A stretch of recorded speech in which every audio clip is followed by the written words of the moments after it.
Assalamualaikum warahmatullahi wabarakatuh. Bertemu lagi bersama Ibu Ella di mata pelajaran fisika. Nah, kita lanjut ya materinya ya, bab baru.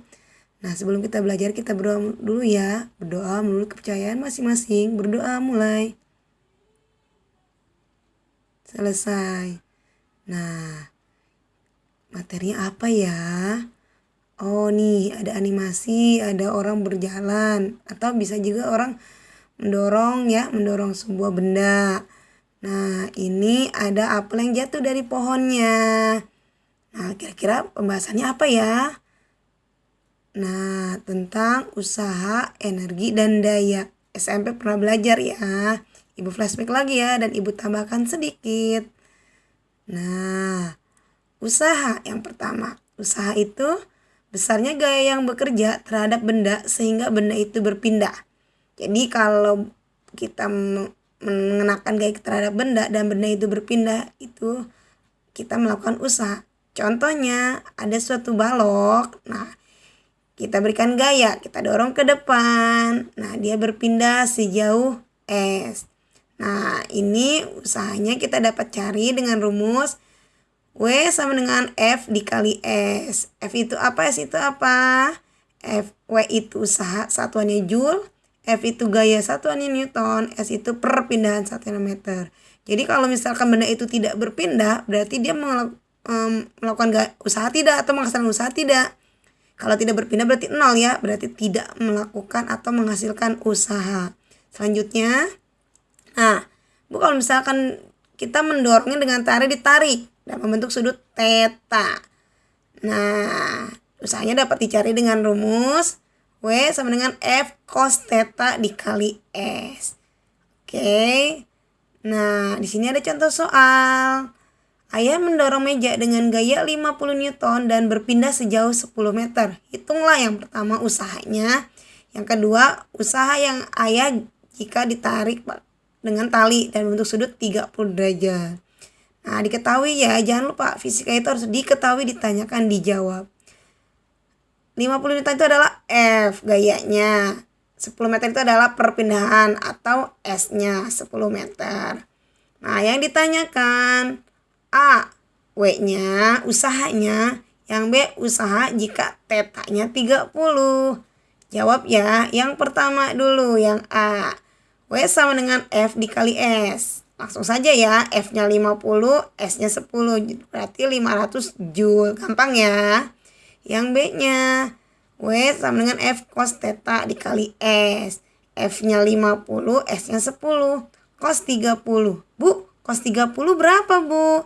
Nah, di sini Ibu punya tabel. Ini namanya sudut-sudut istimewa dari 0 derajat sampai 90 derajat. Nah, kira-kira kalau cos 30 berapa ya? Nah, ini 30 derajat. Oke.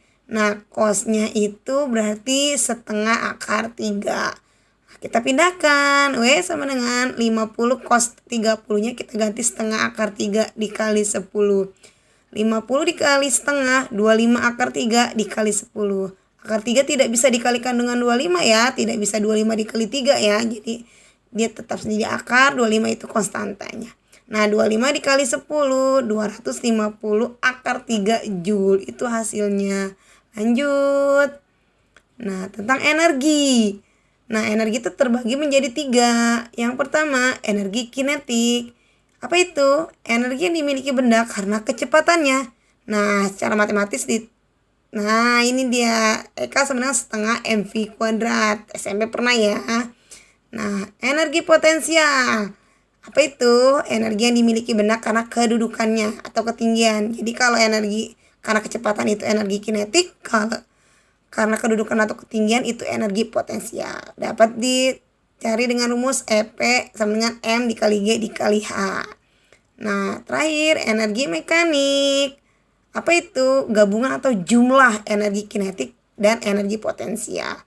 Nah, secara matematis, nah, EM sama dengan EK ditambah EP. EK-nya itu rumusnya setengah mv kuadrat, EP-nya MGH. Nah, ini catatannya. EK, EP, M itu satuannya Joule. M itu massa kilogram.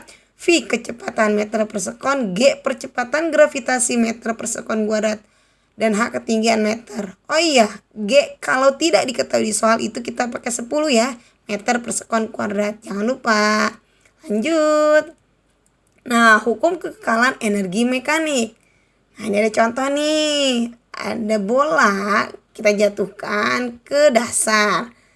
Nah, dengan ketinggiannya H1 yang kita anggap yang di atas itu keadaan 1 ya. Itu berarti H1 dari pusat atau dasar permukaan. Nah, ini ada kecepatannya V1 karena benda pertama berarti V1. Nah, karena ada H itu berarti energi potensial, ada V berarti energi kinetik, itu ada menghasilkan energi mekanik pada posisi pertama. Jatuh. Nah, ada posisi kedua nih. Nah, ketinggiannya dari permukaan namanya H2. Ketinggian karena dia benda kedua jadi H2 ya. Nah, dia ada kecepatan juga pada ke posisi kedua. Karena ada H energi potensial, V energi kinetik, jadi dia menghasilkan energi mekanik pada posisi kedua. Nah, pada peristiwa di atas, energi mekanik di titik yang pertama yang atas ya, dan energi mekanik di titik kedua yang bawah itu sama.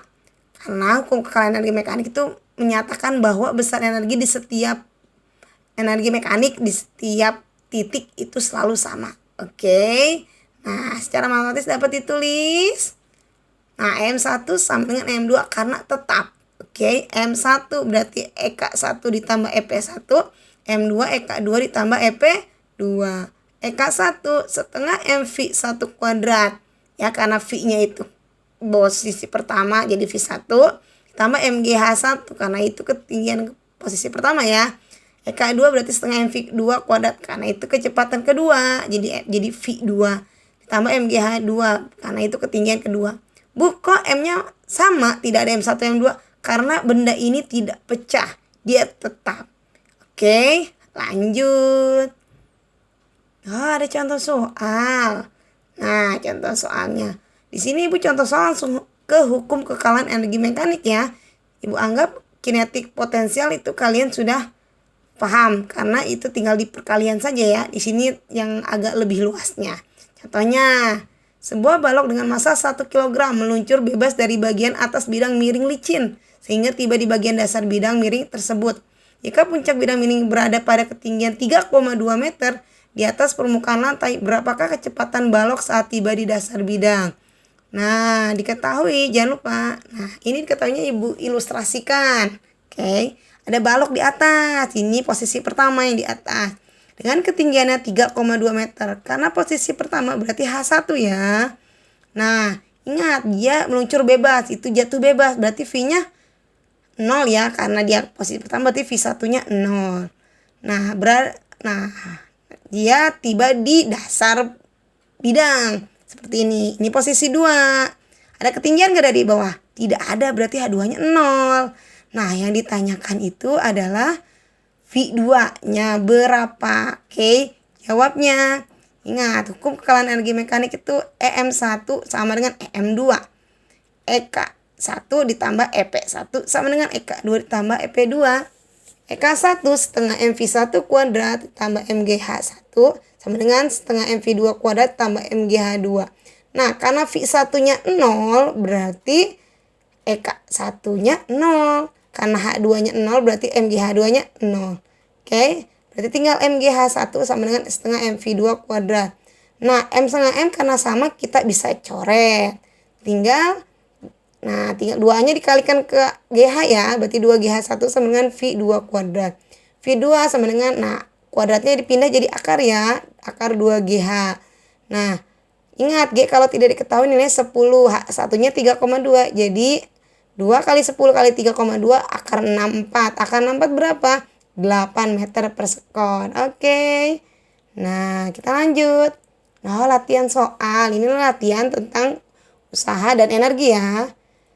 Nah, ada berapa? Ada 2 latihan, ada 2 soal.